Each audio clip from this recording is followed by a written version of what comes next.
Hello and welcome to Cyberside Chats. My name is Sherry Davidoff, I'm Matt Duran. and today we're going to talk about Amazon. In fact, there was a string of kind of amazing memes that came out last week.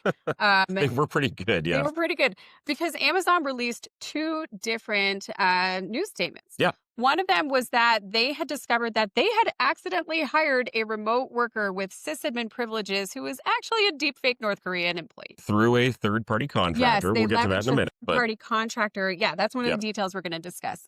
And the second thing that happened was that they discovered a 5-year Russian yeah, espionage campaign. long-standing ATP that Yes. had been abusing, well, kind of abusing their infrastructure, more abusing Customer people perimeter using their devices. infrastructure. Yeah. Yeah, but yeah, So we're going to talk about both of those. And these memes are great. One of them says, Amazon suck watching keyboard latency, because the way they found this remote North Korean worker was by monitoring the length of time that it took to get responses to keyboard presses. yeah, they found, what was it, like 110 milliseconds of Yeah. latency. That was, I mean, that's 10 times what you would normally expect from someone who's remotely logging into a system. But even that, like that little discrepancy Let's jump was, into this. yeah, let's talk about it. This is actually a pretty brilliant way to detect remote workers. I mean, to detect fake remote workers Right. or remote workers that are actually in a foreign country pretending to be US based. Yeah. And we know all year we've been talking about, even on this podcast, the fact that the fact that nation state actors are targeting tech jobs, especially US based tech jobs, so Yeah. that they can worm their way into our infrastructure. Yeah, and they do it for a few different reasons. I mean, some are just to make money, but others are to Yes. steal things like intellectual property Why or not both? technology secrets. So yeah, I mean, why not? Yeah. Yeah, I mean, why bother breaking in when you can just get hired, right? right. It kind of reminds me of what that Microsoft executive said. Brett Arsenal, hackers don't break in, they log in. Log My in. my Yeah. favorite quote. Yeah, And now they're taken to the next level. They're logging in because you've given them credentials, because you've hired them as a trusted employee. exactly. Yeah, So a lot of companies are starting to deploy, if they haven't already, remote worker monitoring software. But I don't know a whole lot of them that are monitoring for latency. Comes to keep. so that was bespoke in this situation. Like the fact that Amazon was able to identify that again, that little discrepancy in how the worker was actually operating, Yes. and they were able to kind of narrow in on them because of that was honestly pretty amazing.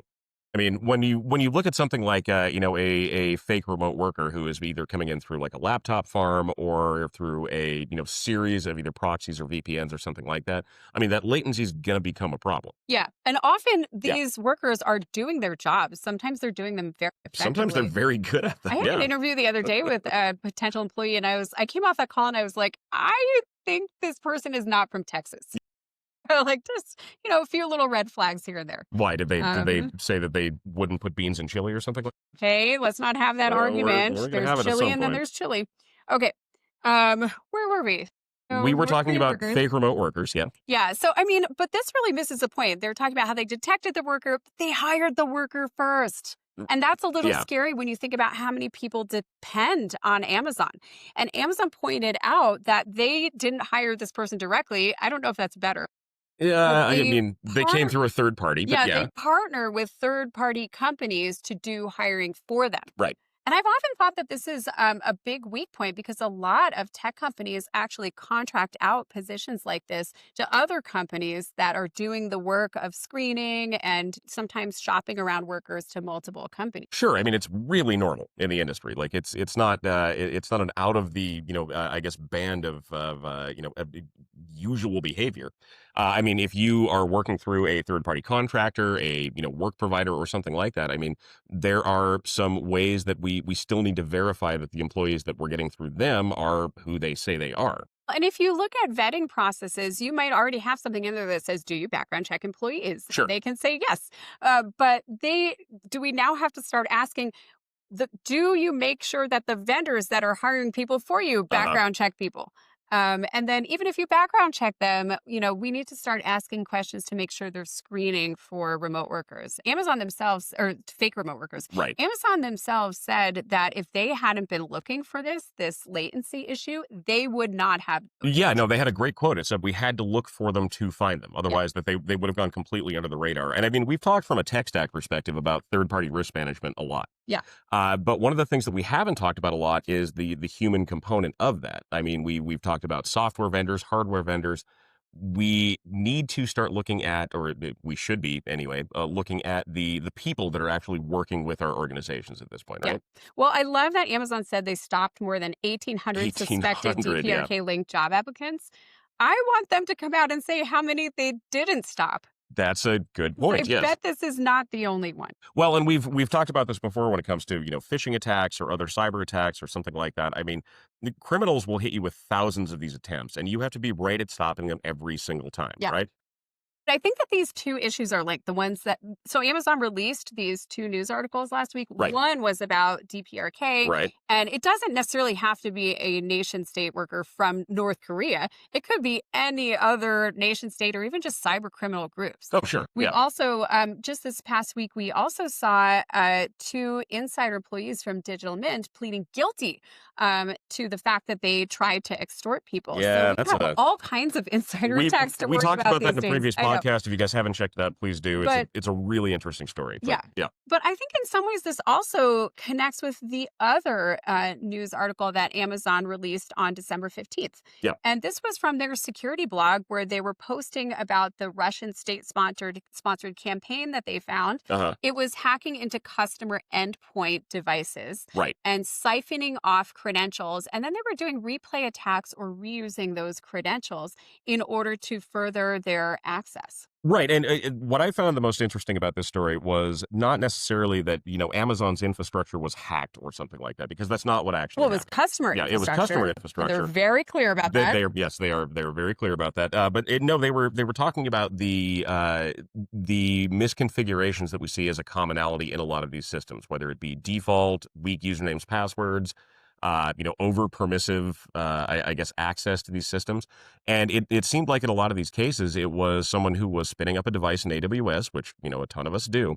And there was just a hole left in the security that this nation state group was taking advantage of at that point. Yeah, I talked to Tom Pohl, our head of pen test, because this is different than what we saw with the Capital One breach Right. several years ago, where it was a misconfiguration in Amazon's system, essentially the infrastructure. Amazon still blamed it on Capital One. Yeah, they did. But in this case, after talking with Tom, it was helpful to hear his perspective. He was like, no, this was customer software that the Yeah. customers probably installed. The example he gave was it might have been, and we don't have specifics. They mentioned a couple things, but it could have been, for example, SNMP, where Right.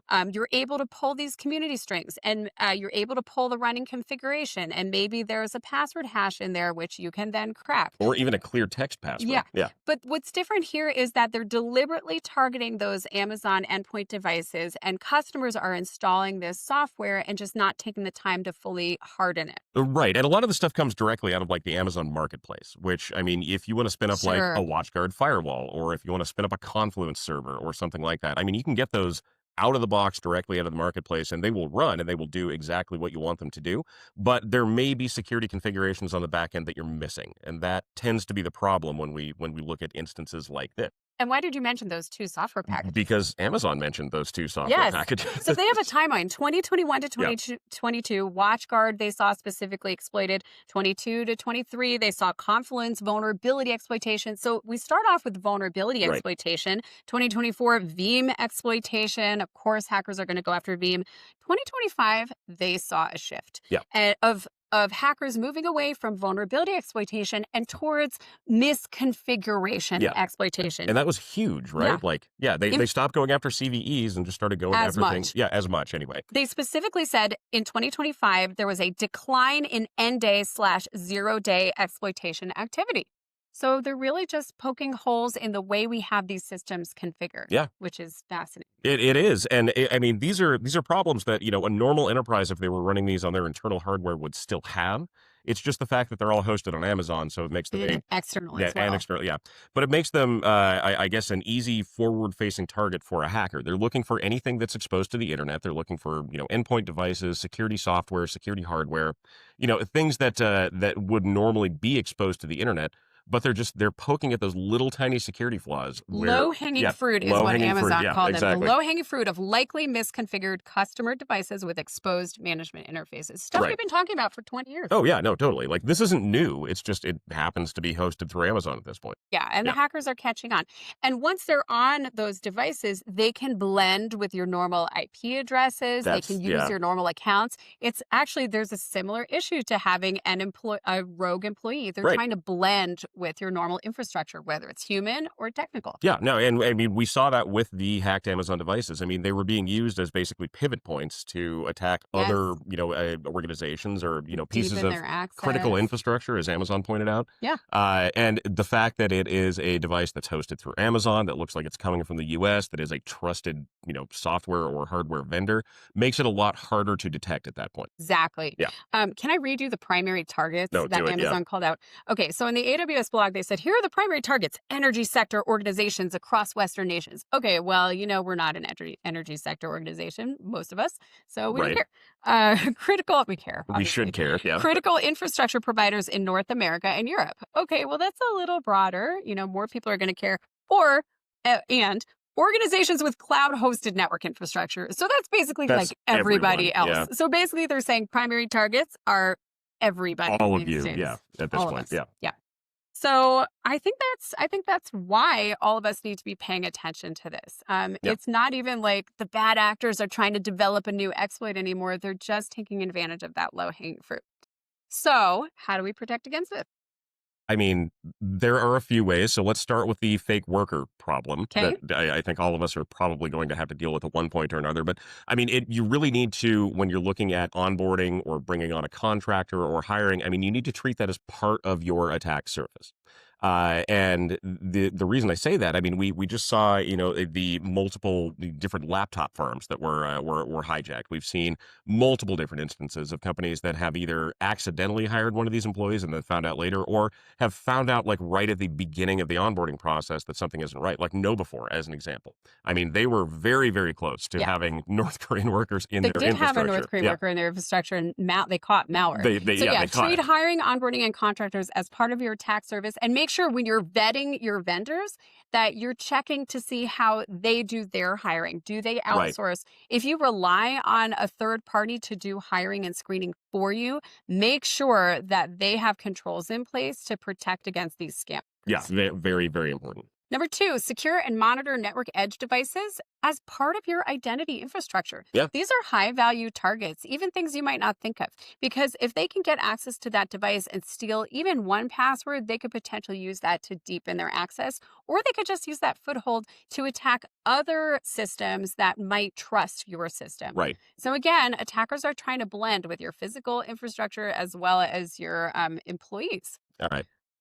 Finally, I mean, I feel like we need to like break a record on the table here or something like that. But multi-factor authentication. Yes. Yeah. They're going to steal your credentials. They're going to people. steal your usernames and passwords. Have something in place that will stop that from being the foothold into your network. Something like, secure MFA. And when I say secure MFA, I mean not using text messages, not using Biometrics, email. Yeah. passkeys, hardware tokens, things that are not Yeah. things that are not codes that can be stolen from people. Well, and this needs to be in place like everywhere. So your network and edge devices, your cloud consoles, anything that could potentially provide that foothold into your network needs to be, I guess, leveled up with that additional layer of security. When we're doing our virtual CISO work, we're often working with clients who say, I can't deploy MFA for admins internally or things like that. But we're really at the point where we all need to have a strategy for doing that because it's so easy for attackers to get one foothold, whether it's a 0-day or an end-day vulnerability or a misconfiguration or a phishing email or something else. Assume they will get into your infrastructure. Yeah. Assume they might get admin credentials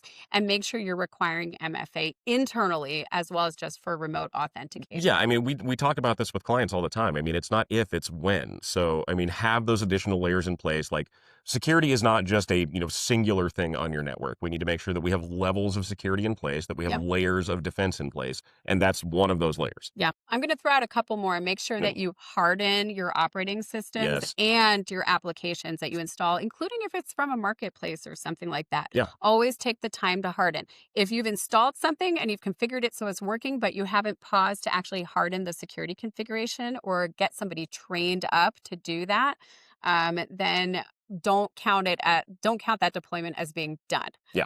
And then finally, we need to shift the way we detect. That is very true, and I mean this comes down to just basically the verification of behavior on a system. I mean, for years, early in the history of cybersecurity, we relied on things like antivirus software, where it would look for a malicious signature or something like that. Or simple But things like yeah, impossible travel. I know that was your favorite back that when we were was doing incident oh god, it was response. so Like, easy. Like, hey, yeah, hey, look, they logged in from Nigeria. right, Like, easy way to spot that. But that's not really how things work anymore. We have to look for behavior that is out of place. not just malicious Yeah. or like, there's not going to be a smoking gun. Yeah, something that just doesn't look right. Yeah. And that's what most modern EDR software is actually tuned to detect. We're looking for things like, access to a file system when you shouldn't be accessing it, or coming in from a strange computer system that you wouldn't normally be using, or Or something like that. latency. Hey, Or it's taking latency. a Yeah. really long time for my new employee to type responses to me. That now should be a top red flag. Yep. If we learned one thing from Amazon this week, I mean, start thinking about latency and slow responses and think about whether these people actually are based where you think they're based. Right. Yeah. If they say they're coming in from Texas, that should be predictable. If they're not, and they're proxying through Texas or something like It's going to that, take a long time it to will get take a while, and responses. you can clock that. Like, you can And you see what can the actual latency is. make sure Yeah. your monitoring software is looking for stuff like that. Yep. Okay, with that, There been we a go. busy week in cybersecurity. Thanks so much for tuning in. Please like and subscribe, and we'll see you next week.